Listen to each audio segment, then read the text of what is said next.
아주 어렸을 때 억울한 일이 가끔 있었습니다.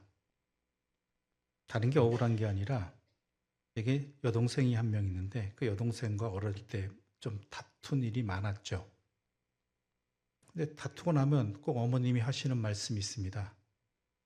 오빠가 그러면 안 되지. 오빠가 참아야지라는 것입니다. 아니, 똑같이 잘못했거나 아니면 제가 한 게 아니라 저 여동생이 잘못했는데 꼭 오빠인 네가 참아야지라고 그렇게 말하는 게 참 억울했습니다. 또 하나 억울한 것은 남자가 그러면 안 돼라는 것이었습니다. 제가 남자로 태어나고 싶어 태어난 것도 아니고 오빠로 태어나고 싶어 태어난 것도 아닌데 오빠니까 참아야 되고 남자니까 그러지 말아야 된다는 이야기를 들을 때마다 참 억울하고 괜히 더 심통이 나는 일들이 있었죠.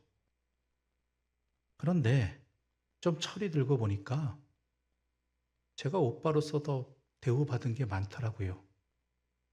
오빠이기 때문에 어머님이 더 챙겨준 것도 있고 또 남자로서 요즘은 안 그렇겠지만 예전엔 남자이기 때문에 더 또한 인정을 받은 것이 많다라는 것이죠.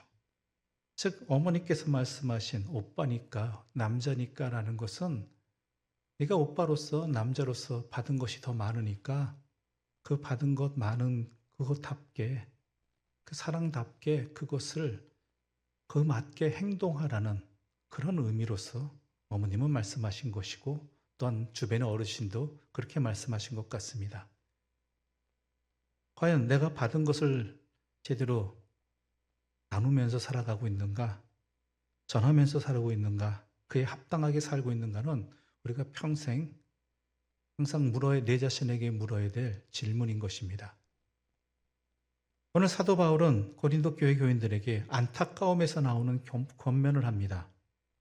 하나님의 은혜를 헛되이 받지 말라라고 말하고 있습니다. 이 말은 하나님의 은혜 받은 사람답게 살라는 뜻입니다.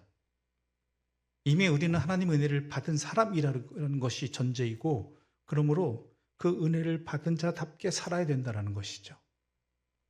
마태복음 18장에는 왕에게 10,000달란트 빚진 신하가 탕감의 은혜를 입은 예수님의 비유 이야기가 나옵니다.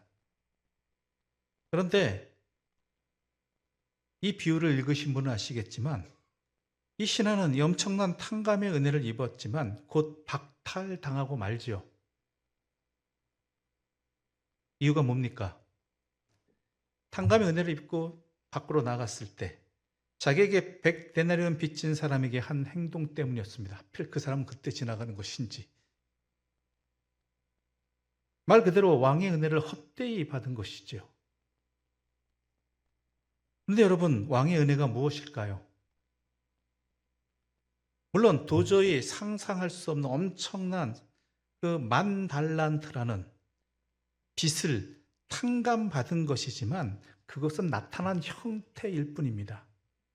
왕이 왜 이 10,000달란트를 탕감해 주었는가를 알아야 된다는 거예요.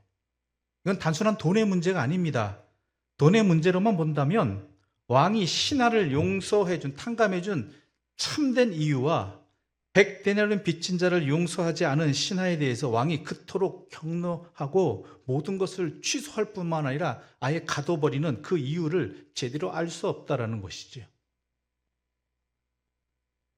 그렇다면 이 신하가 왕으로부터 받은 은혜는 무엇인가? 바로 관계의 회복입니다. 이전에 왕과 신하는 채권자와 채무자의 관계였습니다. 그러므로 말미암아 왕의 신하로서의 역할을 제대로 할 수가 없죠. 그런데 이제 왕께서 이 10,000달란트를 탕감해 줌으로 말미암아 왕과 신하라는 왕의 신하로서 제대로 살아갈 수 있는 이 관계가 회복되어진 것입니다. 그래서 왕은 왕의 신하로서 왕의 백성에게 왕의 신하답게 행동하지 않은 자신이 만난 왕의 백성을 단순히 자기에게 빚진 자로만 대우한 이 신하에게 분노한 것입니다. 왕의 은혜를 헛되게 한 것이기 때문입니다. 그래서 우리가 하나님의 은혜를 받은 자로서 헛되지 않게 하기 위해서 사도 바울은 우리가 하나님께로부터 받은 은혜가 무엇인지를 제대로 알아야 된다라고 말하면서 5장 17절 이하에서 이와 같이 증거하고 있습니다. 오늘 본문의 앞부분인 고린도후서 5장 17절 이하에 이렇게 기록되어 있습니다. 제가 읽겠습니다. 그런즉 누구든지 그리스도 안에 있으면 새로운 피조물이라. 이전 것은 지나갔으니 보라 새 것이 되었도다. 모든 것이 하나님께로서 났으며 그가 그리스도로 말미암아 우리를 자기와 화목하게 하시고 또 우리에게 화목하게 하는 직분을 주셨으니 곧 하나님께서 그리스도 안에 계시사 세상을 자기와 화목하게 하시며 그들의 죄를 그들에게 돌리지 아니하시고 화목하게 하는 말씀을 우리에게 부탁하셨느니라. 그러므로 우리가 그리스도를 대신하여 사신이 되어 하나님이 우리를 통하여 너희를 권면하시는 것 같이 그리스도를 대신하여 간청하노니 너희는 하나님과 화목하라. 하나님이 죄를 알지도 못하신 이를 우리를 대신하여 죄로 삼으신 것은 우리로 하여금 그 안에서 하나님의 의가 되게 하려 하심이라. 아멘. 사도 바울은 우리가 받은 은혜가 뭐냐? 우리가 그리스도로 말미암아서 새로운 피조물이 된 것이란 뜻입니다. 그게 은혜라는 거예요. 우리가 받은 은혜. 즉 하나님과의 관계가 회복되어진 것입니다. 누구를 통해서? 예수 그리스도의 은혜를 통해서. 이 화목은 우리에겐 너무나 우리가 받을 수 없는, 해결할 수 없는 값비싼 은혜입니다. 우리 스스로 힘으로는. 죄인이었던 우리가, 하나님과 원수되었던 우리가 예수 그리스도의 십자가 사랑으로 인해서 하나님께 용서받은 바 되었고 또한 하나님의 자녀로서 하나님의 백성으로 우리가 그 관계가 하나님과 화목하게 되었다는 것이죠. 원수된 관계가 아니라 화목하게 된 관계가 되었다는 것입니다. 그러면서 우리를 화목하게 하신 하나님의 뜻이 무엇이냐? 우리가 하나님과 화목하게 될 뿐만 아니라 우리가 하나님의 사자로서 이 은혜를 입은 자로서 은혜 받은 자답게 그 은혜에 합당하게 나아가서 세상을 화목하게 하는 것입니다. 누구와?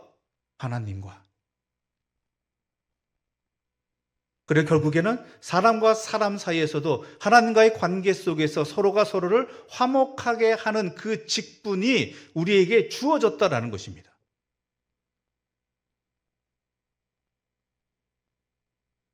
왕이 만달란트 빚진 신하를 탕감해 준 이유도 바로 이것입니다. 단순히 빚을 탕감해 준 것으로 그치는 것이 아니라 왕과 신하의 관계가 바르게 회복되었듯이 이제 왕의 신하로서 왕의 백성을 왕의 뜻에 따라서 제대로 화목하게 하는 것, 그 사명을 감당키를 원했는데 이 신하는 그러지 못했다라는 것이죠.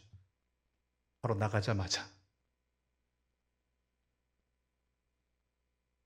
사도 바울도 자신을 화목하게 하는 직분을 받은 자라고 이야기합니다. 이 이야기는 자기 자신 또한 다메섹에서 만난 예수 그리스도의 보혈의 십자가의 은혜로 말미암아 하나님과의 예수 그리스도의 원수된 자, 예수 그리스도를 핍박하는 자가 아니라 하나님과 화목된 자로서의 은혜를 입었다라는 것이죠. 은혜를 받았다. 그래서 나도 또한 내 사랑하는 이웃들을, 하나님의 사람들을 하나님과 화목하게 하는 직분을 감당하고 있다라는 것입니다. 그것은 사도 바울뿐만 아니라 고린도 교회 교인들도 마찬가지였습니다. 그런데 왜 사도 바울이 하나님의 은혜를 헛되이 받지 말라고 안타까워하면서 고린도 교인에게 권면하고 안타까운 소리를 하듯이 고린도 교회 교인들은 또한 오늘 우리 그리스도인들은 이 화목의 은혜를 입어놓고도 화목해 하는 직분을 감당하지 못하고 하나님의 은혜를 헛되게 하는 것일까요? 왜 그렇습니까? 이유는 손해보기 싫기 때문입니다.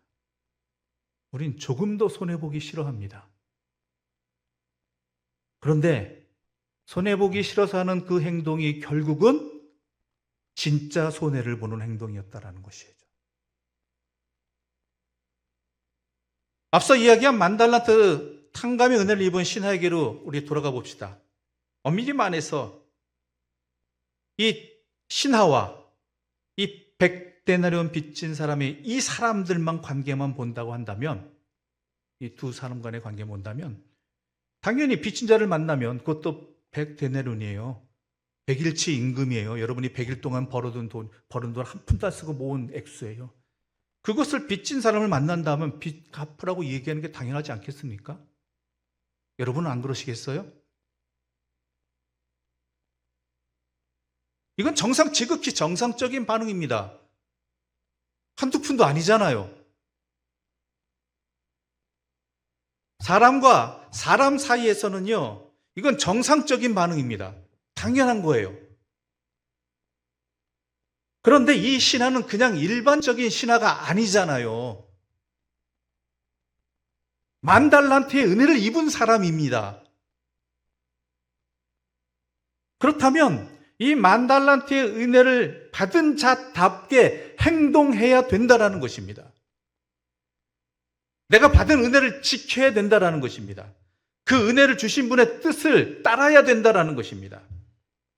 그러기 위해서 내가 손해보고 억울한 일 당해도 참아야 한다는 것이죠. 왜요?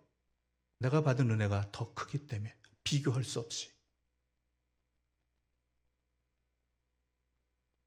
그래서 사도 바울은 자신을 들어서 이렇게 예를 들어서 설명하고 있습니다. 3절부터 5절까지의 말씀 우리 함께 읽어보겠습니다. 오늘 본문 고린도후서 6장 3절부터 5절까지의 말씀입니다. 함께 읽겠습니다. 우리가 이 직분이 비방을 받지 않게 하려고 무엇에든지 아무에게도 거리끼지 않게 하고 오직 모든 일에 하나님의 일꾼으로 자천하여 많이 견디는 것과 환난과 궁핍과 고난과 매맞음과 갇힘과 난동과 수고로움과 자지 못함과 먹지 못함 가운데서도 자신은 이런 은혜를 입은 자로서, 또한 이 은혜를 입은 자, 하나님과의 화목하게 된 자로서 화목해 하는 직분을 받은 자답게 아무리 어려운 상황이라서도 이 은혜에 합당한 삶, 이 직분을 감당하기 위해서, 비방을 받지 않게 하기 위해서, 거리끼게 하지 않기 위해서 매우 노력했다라는 것입니다. 내가 하나님의 뜻을 가릴까 봐, 내가 받은 은혜를 전하는데, 나누는데 도리어 내가 잘못된 행동으로, 잘못된 판단과 잘못된 말로서 도리어 하나님의 그 사랑을 가릴까 봐 내 스스로 조심하고 살폈다라는 겁니다. 그뿐만이 아니죠. 많이 견디고 환난과 궁핍과 고난과 매맞음과 갇힘과 난동과 수고로움과 자지 못함과 먹지 못함 가운데 서더라고 말합니다. 그러니까 이 일을 굳이 해서 왜 이런 손해와 억울한 일 당하고 핍박당하고 하느냐라고 세상 사람들은 이야기할 수 있습니다. 자기도 그렇게 생각할 수 있습니다.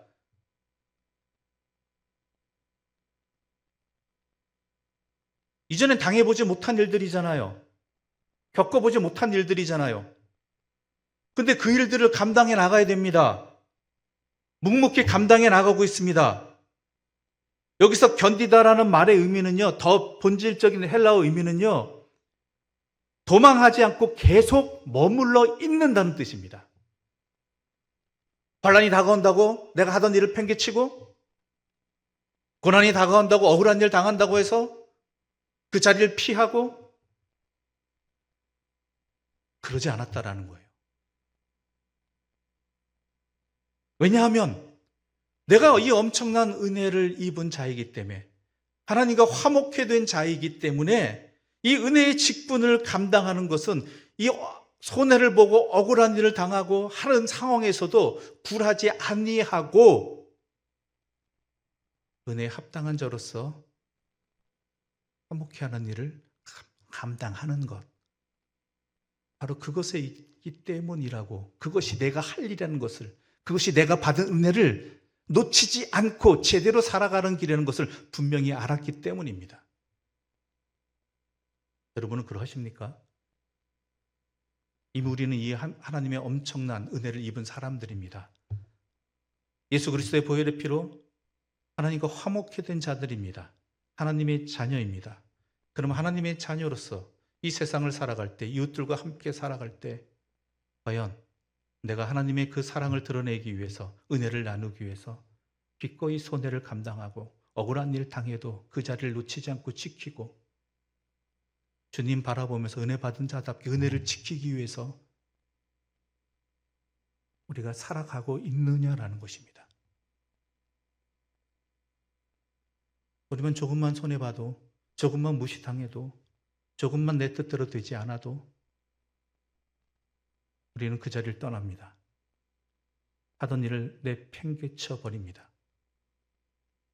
내가 받은 은혜를 스스로 걷어차 버리는 이 신하와 같은 모습이 우리 자신입니다.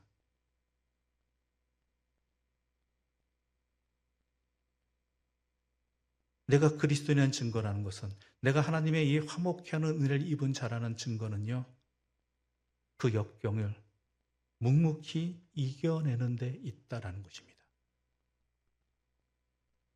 심지어 바울은 이 모든 고난을 자천하였다라고 말합니다. 자천하였다. 스스로 감당해 나갔다. 그 자리를 피하고 모른 척한 게 아니라 도리어 다가섰다, 겪었다, 감당해 나갔다라는 뜻입니다. 왜인 줄 아십니까? 하나님의 사람답게 지금 내 자신의 모습으로는 안 된다라는 거예요. 하나님의 사람답게 내가 자라기 위해서는, 변화되기 위해서는 대가를 지불해야 된다라는 것이죠. 바울도 이 시련의 시간을 통해서 자기가 다메섹에서 예수 그리스도를 만난 이후 복음 사역을 감당해 나가면서 이전에 겪지 못했던 무시와 멸시와 심지어 같은 예수님을 믿는다는 사람들 안에서도 당하는 이러한 손해와 억울한 일들과 심지어 겪지 않아도 되는 고통을 겪으면서도 그가 이것을 도리어 자천했다고 말하는 것은 이러한 시련과 고난의 시간을 통해서 자신이 점점 하나님의 사람으로 은혜 받은 자답게 변화되어져 감을 분명히 깨달았기 때문이고 보았기 때문입니다. 고난은 때로 우리의 인생을 깊게 만듭니다. 어려움을 모르고 산 사람은 남의 어려운 사정을 헤아리지 못합니다. 실패를 경험하지 않은 사람은 실패한 사람들의 아픔과 상실감을 이해하지 못합니다. 고난이나 시련은 우리에게 느닷없이 다가옵니다. 하지만 그 고난과 시련은 선물 없이 오는 법은 없다라고 말합니다. 피하려고만 하지 말고 잘 맞아들인다면 고난은 우리에게 성숙이라는 선물을 남겨두고 떠난다고 합니다. 그래서 사도 바울은 로마서 5장 3절 이하에서 우리가 환난 중에도 즐거워하나니 이는 환난은 인내를, 인내는 연단을, 연단은 소망을 이루는 줄 알미라라고 고백하고 있는 것입니다. 즉, 이 고난을 통해서 내가 자천한 것은 이 고난을 통해서 내가 인내를 배우게 되고 또한 인내를 통해서 내가 연단이 되어지고 그런 말미암아 소망이 무엇입니까? 화목해 하는 일들을 감당해 나갈 수 있게 된다는 것이죠. 내 자신이. 하지만 여러분, 모든 고난이 저절로 연단과 소망을 이루지는 않습니다. 하나님의 자녀답게 변화되기 위해서는 붙들어야 할 것이 있습니다.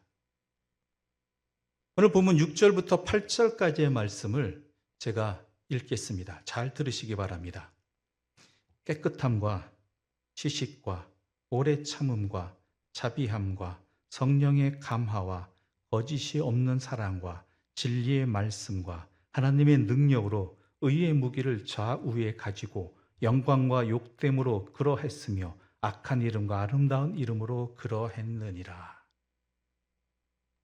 바울은 이러한 고난의 상황에서, 시련의 상황 속에서도, 억울한 상황 속에서도, 손해보는 자리에서도 붙들고 놓지 않은 것들이 있습니다. 그것은 하나님을 향한 순수입니다. 깨끗함입니다.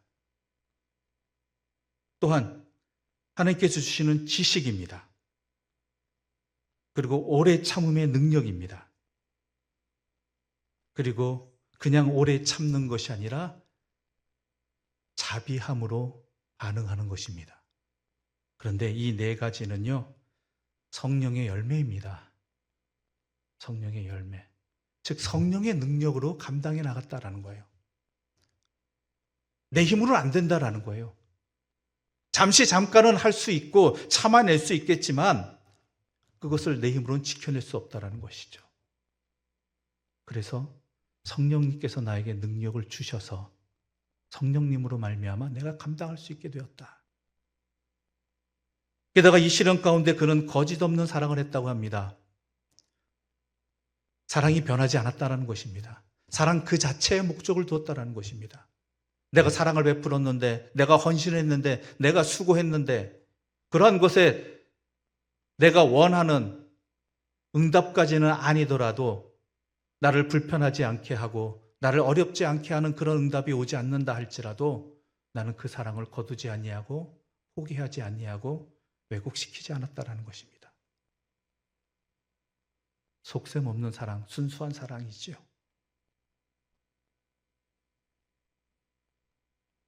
또한 진리의 말씀입니다. 하나님의 말씀을 붙들었다라는 것입니다. 모든 고난의 자리에서 우리는 고난 자체를 바라봅니다. 풍랑에 휩싸이게 될 때 그 풍랑에 우리는 시선을 두게 됩니다. 그러나 그 고난과 풍랑을 이길 힘은 예수 그리스도를 바라보는 데 있다는 것이죠. 바로 하나님의 말씀입니다.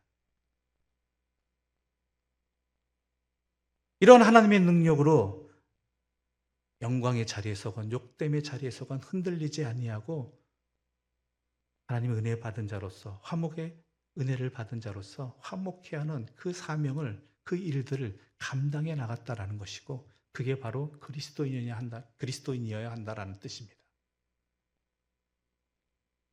이 모든 것들을 하나로 묶어버리면 주님의 마음입니다. 주님의 마음을 품고 살아가는 사람이었습니다. 그럴 때 우리는 주님을 닮아갈 수 있는 것입니다.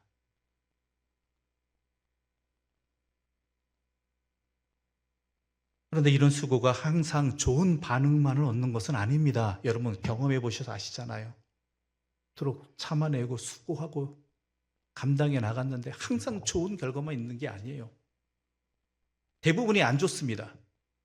그런데 중요한 것은 그 반응이나 판단이나 결과가 누구에 의한 것이냐라는 것이죠. 누구의 눈에 또한 누구의 평가인가라는 것입니다. 그래서 사도 바울은 8절 이하부터 10절까지 이렇게 말하고 있습니다. 제가 읽겠습니다.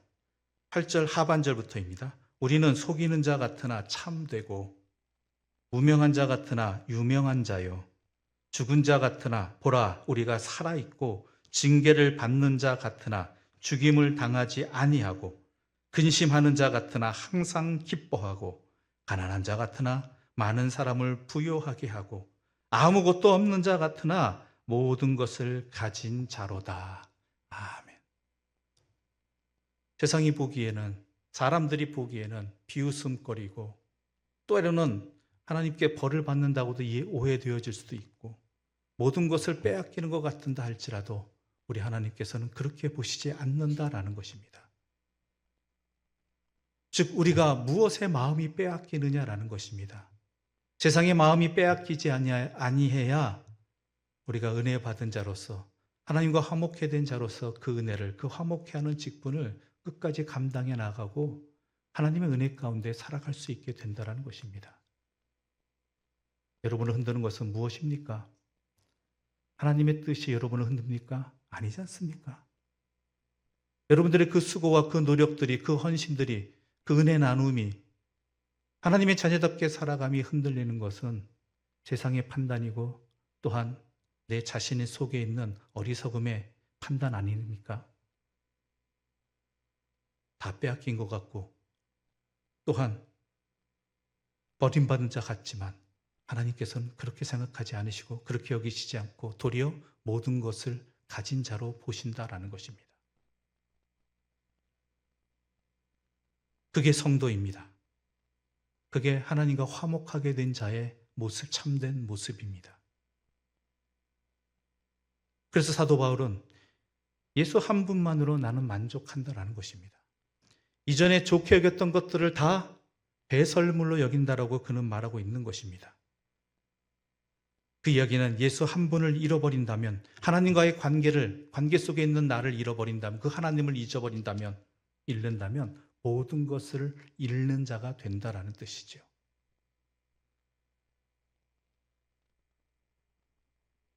여러분, 백대년 빚진 자가 우리 앞에 있습니다. 우리의 삶의 자리에 항상 우리에게 다가오는 사람들입니다. 상황들입니다. 그것에 흔들리지 않아야 한다는 것입니다. 그래서 사도 바울은 지금이야말로 은혜의 때요, 지금이야말로 구원의 날이라고 하는 것입니다.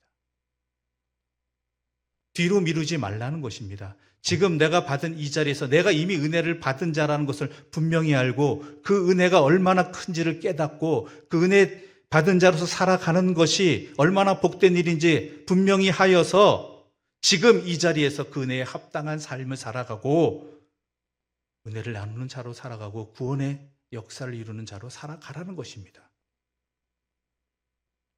만달란트 탕감의 은혜를 입은 신하는 그러지 못했다라는 것이죠.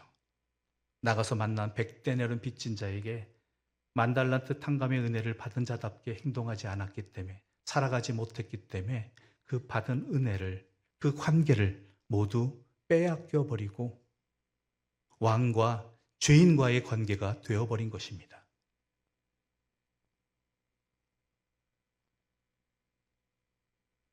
바로 지금 이 자리야말로, 지금 이 상황이야말로 하나님의 뜻을 온몸으로 수행해야 될 우리에게 주어진 유일한 시간이고 유일한 관계입니다.